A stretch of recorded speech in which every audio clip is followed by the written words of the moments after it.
What's up, guys? Today I want to go over my gaming PC build for a price of around 150 to 200 depending on what parts you use and if you recycle parts.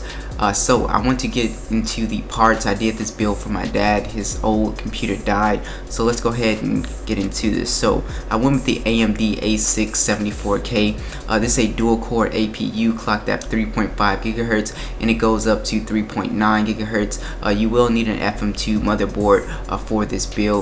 I went with the Pulsar, I think CX500 500 watt power supply. So this is a great power supply, very quiet, it's got everything you need, so just a great power supply at a pretty decent price.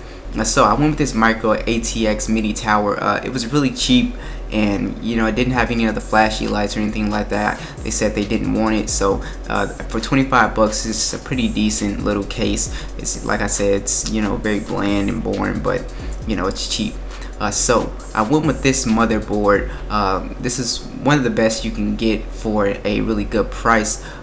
It's got HDMI. You know, it doesn't have a lot of stuff, you know, no built-in Wi-Fi. It's just a really cheap motherboard, but it's a good quality, very durable, so I really like this one. And I went with this RAM, 4 gigabytes of RAM. So this is a pretty good build. Like I said, I recycled the SSD, so I didn't have to pay for that. Like I said, if you go and you recycle parts, you should be fine. So it took me about less than 30 minutes to put this build together. You don't have to deal with the graphics card, and it was just a really easy build. So hopefully this inspires you to build your own computer. If you're thinking about it, you don't want to spend a lot of money, go ahead and, you know, do a cheap gaming PC build. So thanks for watching this video, and I will see you guys in the next one.